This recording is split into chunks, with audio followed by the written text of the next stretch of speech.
फरमाते हैं कि मैं ना मजदूर लेने गया, बगदाद के चौक में मजदूर बैठे होते थे।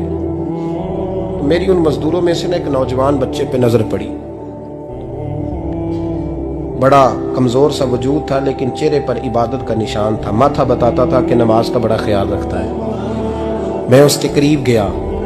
चेहरे भी बड़ा कुछ बताते हैं ना, चेहरों में भी बड़ी रानाई होती है। फरमाते हैं मैं करीब गया, मैंने उसको कहा बेटे मजदूरी करोगे? तो कहने लगा मजदूरों में बैठा हूं तो हुजूर मजदूरी के लिए ही तो बैठा हूं। तो मैंने कहा कि चलो फिर। कहने लगा नहीं मेरी कुछ शर्तें। मैंने कहा बताओ? कहने लगा पहली शर्त यह है कि लोग 4 दिनार दिहाड़ी लेते हैं, मैं 3 दिनार लूंगा। मैंने कहा यार तो बड़ी बेहतरीन है, बाकी भी इस तरह की रख ले। उसने कहा हुजूर दूसरी शर्त यह है कि मैं आपकी मुकम्मल बात मानूंगा, लेकिन जब अजान हो जाएगी फिर आपकी नहीं सुनूंगा। तीसरी बात उसने ये की कि हुजूर मैं आपके घर में काम करूंगा पर आपके किसी सवाल का जवाब नहीं दूंगा। कहते मैंने कहा यार तू बड़ा अजीब है, शर्तें तो मालिकों की होती हैं। कहने लगा जी बहरहाल मैं शर्तें लगा के जाता हूं। फरमाते मैं उसे घर ले आया। काम मैंने उसको बताया तो जो काम मजदूर सारे दिन में करता है ना, उसने 2 घंटे में ही कर दिया। हमारे मजदूर सिगरेट पीने में भी तो आधा घंटा लगाते हैं, वो चाय पीने जाए तो पौना घंटा। वहां उनको भी तो दयानतदारी करनी चाहिए कि नहीं करनी चाहिए? ने मुआहदा किया है ना जी, तो पूरा उतरना चाहिए ना। कहते 2 घंटे में। अब काम जब बंदा शुरू कराता है तो काम और निकल आता है। कहते काम मैंने उसको और बता दिया, वो करने लगा। उसने मिट्टी निकाल के रखी थी बाहर रास्ते में, तो अजान हो गई जोर की। उसने वहीं कुदाल चौड़ी कही और चलने लगा। तो मेरा बेटा कहने लगा इसको जरा बराबर कर दो। कहने लगा चुप कर जा, तेरे बाप से बात हुई थी, जब अजान होती है तो मैं किसी और की नहीं सुनता, सिर्फ अल्लाह रसूल की सुनता हूँ। कहते हो मस्जिद चला गया, नमाज पढ़ के आया तो दोपहर का वक्त था। मेरी बीबी कहने लगी इसको को खाना खा ले।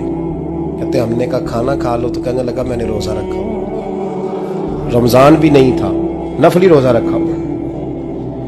फरमाते हैं शाम हुई, मैंने 3 दिनार दिए। तो मैंने कहा तेरा नाम क्या है? कहने लगा मैंने आपसे कहा था मैं किसी सवाल का जवाब नहीं दूंगा।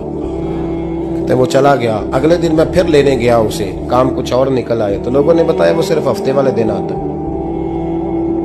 मैंने कहा क्यों? कहने लगे जी वो कहता है मेरा हफ्ते का खर्चा 3 दिनार है, जब 3 दिनार कमा लेता हूं तो बाकी सारा टाइम अल्लाह रसूल की जिक्र में गुजार दिया करता हूं।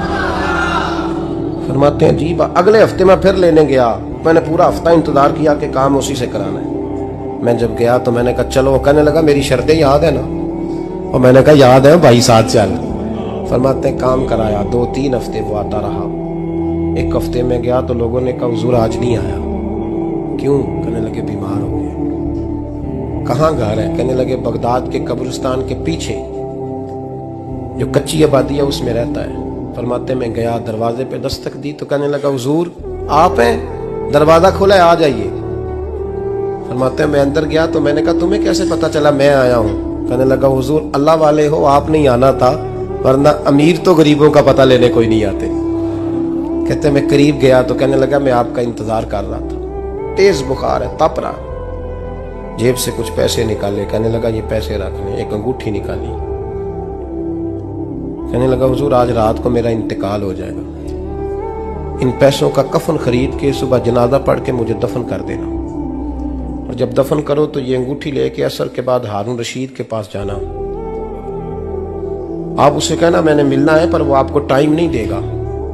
आप उसको आवाज दीजिएगा कि तेरी एक अमानत है मेरे पास, फिर वो आपसे मिलेगा तो अंगूठी दे दें, फिर आप मेरी तरफ से फारिग हैं। हज़रत फरमाने लगे तेरा नाम? और कहने लगा हुजूर वक्त थोड़ा है, आज रात मैंने जाना है, बड़ी लंबी माफी मांगनी है रब करीम से, अगर मुनासिब समझे तो मुझे अपने रब से तन्हाई कर दे। फरमाते हैं मैं आ गया पर उसकी बातों ने मुझे सारी रात सोने नहीं दिया। फरमाते सुबह बड़ी मुश्किल से सूरज निकला, मैं गया दरवाजे पे हाथ रखा तो दरवाजा खुला हुआ था। अंदर दाखिल हुआ तो खुशबुएं मेरा इस्तकबाल कर रही थी। जब चेहरे से कपड़ा हटाया तो उसका तो इंतकाल हो चुका। ऐसे जैसे किसी का दीदार करके सोया। कहते मैं तो 2 आदमी ले गया था जनाजे पे, पर पता नहीं दुनिया किधर किधर से आई, कहां से। अखा जदों मीटियां जमाना मैनू रोवेगा, अपना ते अपना बेगाना मैनू रोवेगा। फरमाते हैं मैं तो 2 बंदे ले गया था, पर पता नहीं मखलूक कहां कहां से आई। जनाजा पड़ा, दफन किया। हारून रशीद के पास में असर के बाद गया। मैंने बुलाना चाहा पर बादशाह था, मेरी तरफ देखा ही नहीं। मैंने उसको कहा तेरी एक अमानत मेरे पास है। फरमाते हैं मुझे कोने पे ले गया। क्या बात है? कमरे में बुलाया, मैंने अंगूठी दी। हारून रशीद तो चीखे मारने लगा, कहने लगा अंगूठी वाला कहाँ है? मैंने कहा वो तो इंतकाल कर गया। कहने लगा मुझे कब्र पे ले चल। कहते मैं कब्र पे लाया तो वो लेट गया, तड़प के रोने लगा। मैंने कहा मेरा कलेजा फट जाएगा, ना उसने कुछ बताया ना तूने बताया, ये कौन था?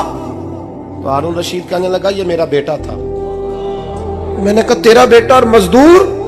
कहने लगा हुजूर ये हजरत दाऊद ताई के पास बैठा करता था, उनका मुरीद था। मुझे रोज कहता था अब्बा तूने बड़ी दुनिया इकट्ठी कर ली है, मरते वक्त तुझसे टांगे समेटी नहीं जाएंगी, इतना हिसाब नहीं तू दे सकेगा। मैं इसको समझा देता, इसकी अम्मा समझा देती। ये रोज हमें कहता छोड़ दो, आ जाओ अल्लाह रसूल की बारगाह में झुक जाएं। हम समझ। एक दिन ये चला गया, कहने लगा फिर तुम्हारा रास्ता और है और मेरा रास्ता और है। ये सोने की अंगूठी गलती से इसके पास रह गई, गलती से हीरे की अंगूठी चली गई। कहने लगा देखो मेरे बेटे ने आज वो भी वापस कर दी है। फिर तड़प के कहने लगा हारून रशीद था तो ये मेरा बेटा, पर मेरा मुर्शद निकला, मेरा पीर निकला। भाई जिंदगी तो बड़ी थोड़ी है ना। बाबा साहब ने कहा था उठ फरीदा सुत्या, और दाढ़ी आ गया पूर, अग्गा नेड़े आ गया, पिछा रह गया दूर। उठ फरीदा सुत्या, खलकत वेखन जा, मते कोई मिल जाई बख्शिया ते तू ही बख्शिया जा। उठ फरीदा सुत्या, झाड़ू दे मसीत, तू सुते रब जागदा, तेरी डाडे नाल परीत। मेरा रब हमें भी अपनी बारगाह में कबूल